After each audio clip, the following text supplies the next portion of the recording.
What's going on, YouTube? Hey, if you're wondering why your Garmin Connect was not working on Thursday or it's not working now, stay tuned.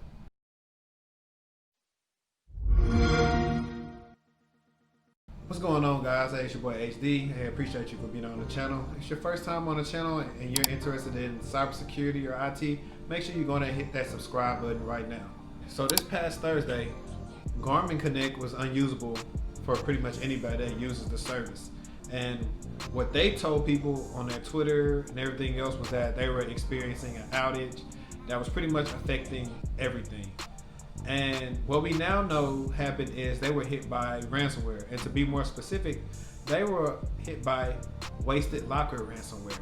Now, before we get into this, guys, all the information I'm telling you can be found in the links in the description. That's where I got my information from. So if you want to fact check me or anything I missed or got wrong, do it in the comments and let me know, and I'll be grateful for that. But having said all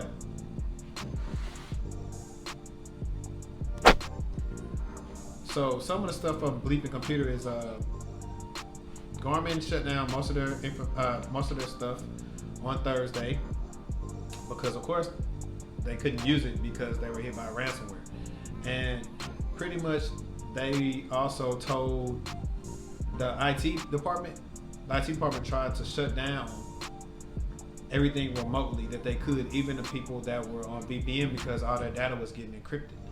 And unfortunately, they were not successful in doing all that. So they told their employees to shut down everything that they had access to, that was access to the network. So they had their employees do that to try to subside the damage. But as we all know, this was July 23rd, and today is July 25th, and they still don't have access to their files. The hackers are requesting $10 million from Garmin. And if you guys are aware of anything with ransomware and stuff like that, the FBI basically tells you do not pay them. Do not pay them the money, because if you pay them the money, you're going to enable other people to keep on doing ransomware attacks on different businesses so they can get paid. So they tell you don't pay them to discourage them. Now, some of you are wondering, like, well, what's ransomware, and then also how do they get their files? And if you ask that, I'm going to explain it to you. Ransomware is a type of malware that's pretty much used, installed on whatever machine, a cloud device, or anything that has access to the network, and it's used in an attempt to get you to pay money to get access to your files.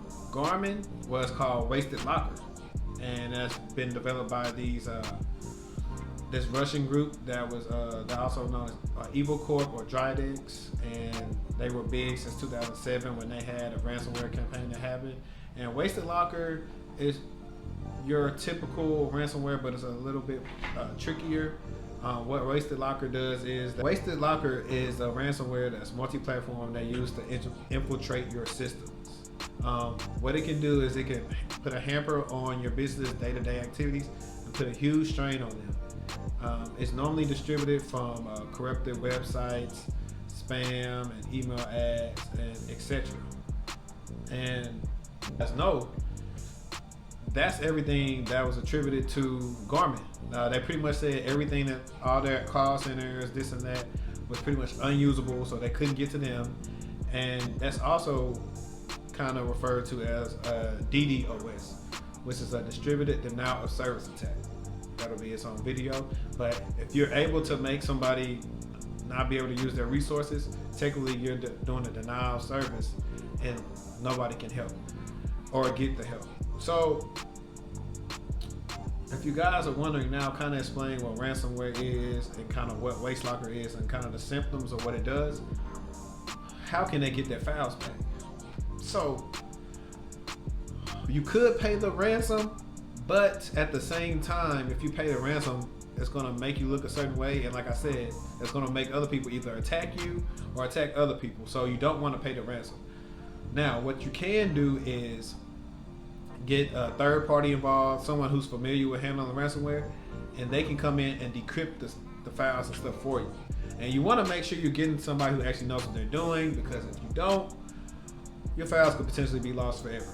So that is better than them paying the 10 mil. Now, I don't know how much they're going to pay them, but I'm pretty sure it's going to be a hefty amount. And what you have to realize, So even though it's supposed to be 10 mil, it's 10 mil plus X amount of dollars. Like for example, anytime you're involved in ransomware or breach, it messes up your trust with your consumer, because the consumer's like, oh, my information's on there, this and that. What happens if they steal my information because they hit you guys with ransomware? And so what that tends to do is lead consumers from buying your products. So if a consumer doesn't buy the products, that means they lose even more money. So it's a domino effect. That's why this is so important to pay attention to. And I'm going to also tell you that I believe that this didn't just happen on Thursday. This is not how ransomware works. 9 times out of 10, they got an alert or something like this months ago. And somebody in security probably told who they need to tell, and the higher ups probably decided, it's okay. We'll accept the risk. And that's known as risk acceptance and risk appetite that a company can have. So they possibly figured, okay, it won't be too bad. But hindsight is always 20/20. Now seeing what happened now is everything is in shambles, and they're kind of stuck like Chuck right now. They don't know what they plan to do.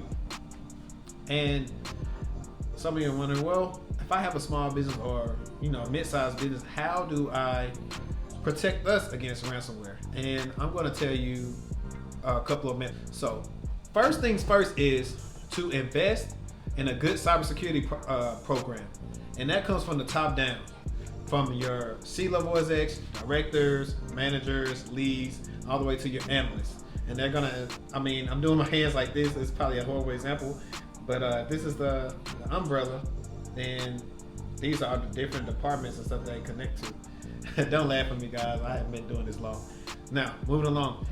With that being said, you have to make sure you put the right type of cybersecurity measures in. So for your analysts, you're gonna need a SIM. Make sure all your logs are going into the SIM, including, most importantly, your AV logs. And that can come from certain devices like Deep Security, Trend Micro, CrowdStrike, Silence, Malwarebytes.